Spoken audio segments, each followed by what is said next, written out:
Before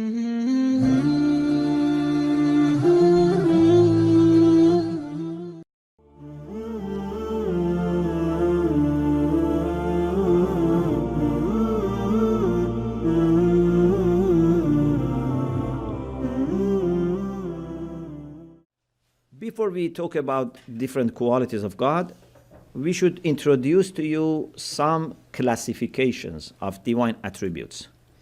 A very famous classification is to divide divine attributes into two major groups: as-sifat al-thubutiyyah and as-sifat al-salbiyyah. The affirmative qualities of God, which we also call them sifatul jamal, the attributes of beauty. And the opposite is negational. We don't say negative. Negative is maybe not properly understood. It's better to say negational. Negational qualities of God, sifatul salbiyah.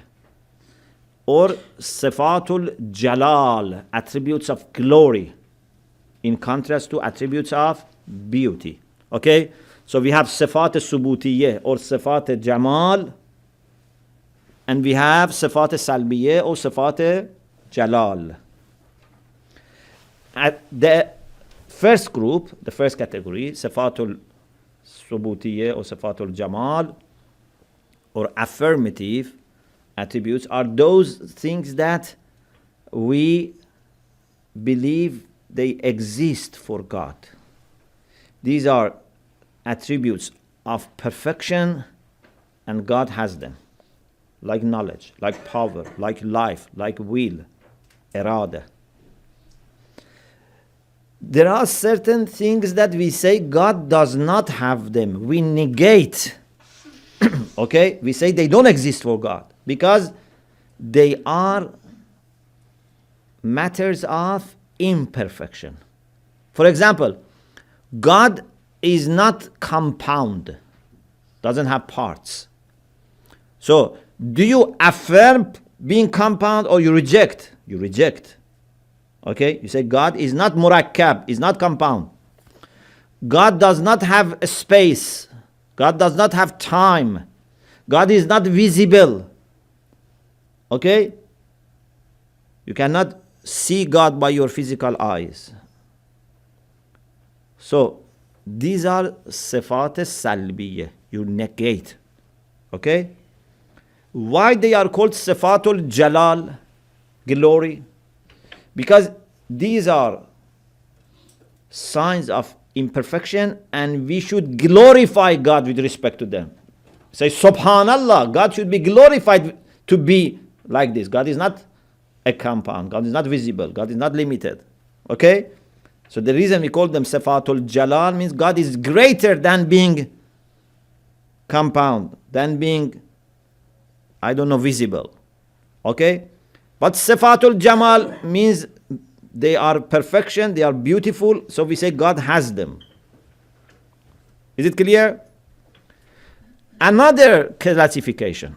This is very important. And this needs your attention. Sifat zatiyye and sifat fi'liyye. We divide God's attributes into attributes of essence, sifat zatiyye, and attributes of action, sifat fi'liyye. What do they mean? For understanding God's qualities, sometimes you just think of God. Okay? You don't need to consider any creature of God. You just think of God, and that's enough to understand. For example, God has power. You reflect on the essence of God, and you say, this necessary being, this perfect being, this absolute being should have power, or should have knowledge, or should have life, or should have will. Okay? This is subut, sifat zatiyah. But sometimes, in addition to considering God, you have to consider an effect, a creation, a creature, and then you reflect on the relation between God and that creature and come up with an attribute. For example, Khaliq, creator. When can you come up with the concept of creatorship? God is creator. You can understand this concept when you consider God and something which is created by God. Then you reflect on the relation between God and what is created, and you abstract the concept of creator, Khaliq.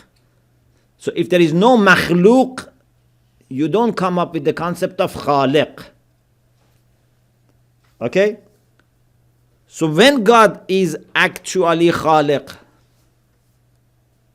when there is makhluk, when God creates something, then we say God is Khaliq.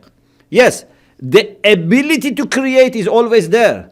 But to be actually creator needs to have a creature. Okay? Or for example, God is Ghafir, forgiving. When you can come up with the concept of forgiving? When there is someone to be forgiven. Okay? So there must be a sinful person who is going to be forgiven by God, and then we say God is forgiven. Okay? Or for example, Razzaq. When is God sustainer? When there is Marzuq, when there is someone to sustain. Okay? So, the qualities of essence depend only on our understanding of God's essence, but the qualities of action relate to the relation between God and his creatures. We can only think of them when we think of the relation of God and his creatures.